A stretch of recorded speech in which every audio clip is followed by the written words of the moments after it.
So an ultra marathon, why, where, how? Well, all really valid questions. I guess the why is maybe masochism, a deep need for pain. I don't really know why. I don't really know what drives us to run these stupid distances that inflict severe pain physically and psychologically, and also low-key break our bank accounts while doing it. It just feels right. So how did I get here? Well, simply put, basically in September of 2022, I started running. Why did I start running? I got sober. Now, as someone with a highly addictive personality, I needed something else to fuel that little ADHD brain of mine. So when I started running, that became my new hyperfixation, which I would argue is better than what I was doing before. Now, I know some people hate running, and that's totally fair. Sometimes it absolutely sucks. But the way that I see running is a form of meditation. You are just you in your mind, maybe with some great music and an epic playlist, and you're just by yourself, potentially for hours on end.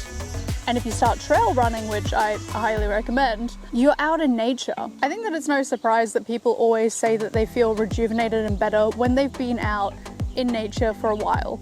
It is natural for humans to crave nature. So the idea of being able to run, essentially meditate in nature for hours on end, amazing. Now let's get on to the how. I'm not gonna lie, I'm probably not the best person to ask when it comes to training and prep for running, at least not in the past. I ran my first half marathon with absolutely no prep. And then I ran another marathon 3 weeks later, and then another one a few weeks later after that. And then I got injured, which is bound to happen. Now, leading up to when I ran my first 100 kilometers a year ago now, I probably trained for, I would say solidly for 2 months prior to that, but I had also been running for about 5 months. For this latest race, I thought I would do the sensible thing and just do 50 kilometers, but it was 53, it was not 50, it was 53, and I felt those last 3.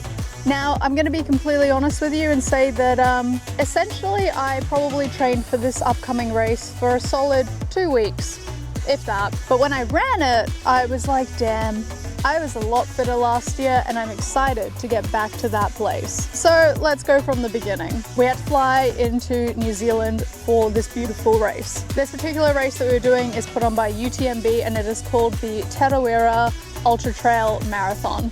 There are a few different categories. There's 21 kilometer, 50 kilometer, 53, the 100 kilometer, 103, and the 100 miles, aka 160 kilometers, something in that range. So first things first, I had to fly to New Zealand with these two beautiful souls. Anyone want some bread? Anyone some white bread? Knocking on these just yum yum. I think the day before the race, my favorite thing was watching Reese carb load. I have never ever seen somebody carb load to that extent. It was so egregious. I think this man put away a kilo of carbs in one day. Yeah, it was a sight to behold. Then came race day. We were heavily sleep deprived. I had probably not eaten enough, but you know, just started off the morning with a banana and figured, hey, that's fine. I'll just live off gels for the rest of the race. Come to the start line. Dominic, aka the athlete, the proper real deal of the team, goes out to the front to make his debut. And then the race started. The thing was, I had run the majority of the course that we had already done, so it was kind of nice knowing what I was doing, but also at the same time I was just like, oh no, I know what's coming. This one was definitely an interesting race. My body was nowhere near as ready as it was a year ago, that's for sure. I think pain started to set in around the 20 kilometer mark for me. I started to feel it mostly in my knees. To be fair, I mean everything was cooking. The hip flexors, the knees, the ankles, the feet, the hamstrings, literally everything. Last year it was mainly just the knees and the hip flexors that started to kind of give me some pain around the 60 kilometer mark. So yeah, I knew I had some work to do. This one was also an interesting race because the last one I ate at every aid station, nutrition was good, happy days. This time around, while I didn't have severe indigestion problems or anything, I just didn't really want to eat, and I did feel nauseous whenever I ate. The other thing that kept coming up was that I had repeatedly was getting a stitch, which sucked. Every time that I ate food, stitch. Every time I drank water, stitch. Every time I would try to run after I had just eaten or consumed anything, stitch. So a lot of the chunks of it, I was walking after I'd consumed anything because it was really painful to run. One thing though that I did do differently was I had a caffeinated gel, 20 minutes pre-starting, which was amazing. I definitely felt the effects of it. It was awesome. I had a lot of energy in that first 15 kilometers. I was flying and feeling amazing.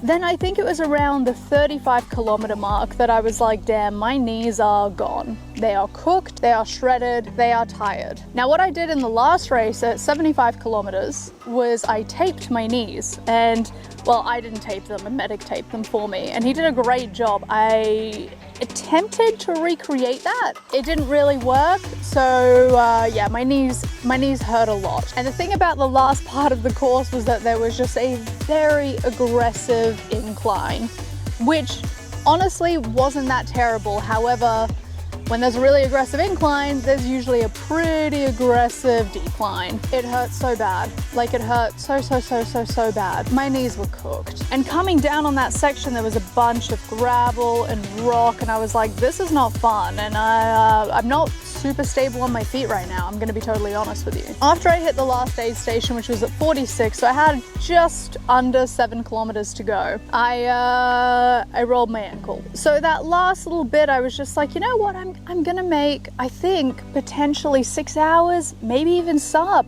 How exciting. I did not make that time at all.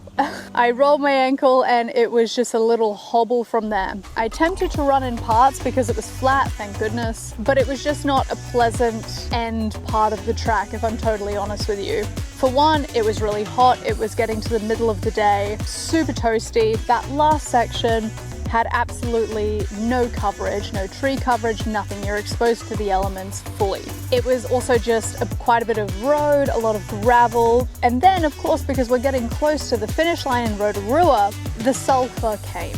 Now, if you don't know about Rotorua, it is a beautiful spot which has natural springs, but they're made of sulfur, which means that it smells like rotten egg in the entire place.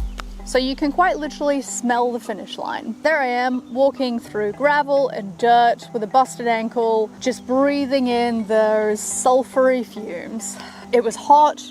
There were swarms of flies everywhere. I'm not gonna lie, I was pretty miserable at this point. I had stopped enjoying the journey a few kilometers ago and I just wanted this thing to be done. I managed to get a little bit of energy together at the end so I could actually run across the finish line, and I finished. I hobbled my way to the recovery tent, got some water, and then we made our way back.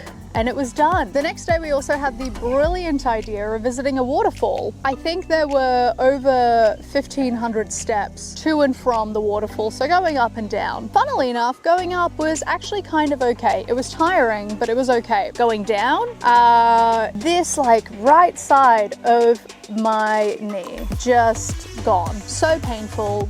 Exy pain. Now we have had 2 days of rest, and tomorrow we are planning to tackle a big old hike here in the North Island, which looks absolutely stunning. I think it's going to be about 20 kilometers all up, so hopefully we're going to be all good for that, and it's not super aggressive declines, I'm hoping. I don't know, but it looks stunning, so might as well do it while we're here. If you're entering your first ever ultramarathon, there aren't a ton across Australia and New Zealand. Australia has 2. Kosciuszko and UTA, which is in the Blue Mountains. Kosciuszko, while I haven't done it before, it does look beautiful, and the majority of my friends have done it. They had a great time. It is a difficult course, but it's stunning. UTA, I've done the half marathon at UTA. UTA is notoriously difficult. It is extremely painful, mainly because there are so many stairs. People actually say the next day that their arms and shoulders hurt because they are literally dragging themselves up staircases. So UTA is definitely not a race that I would start with if it's your first ever ultra marathon. I'm just gonna put it out there. If it is your first ever one and you get the opportunity, I would definitely do Tarawera in New Zealand. The elevation gain is not super aggressive. I think for the 50 kilometer, it was 1,100 meters, which is very reasonable. Also, limited stairs. There are a few sections that have little stairs, but the majority of it is very natural terrain, which is really nice on the body.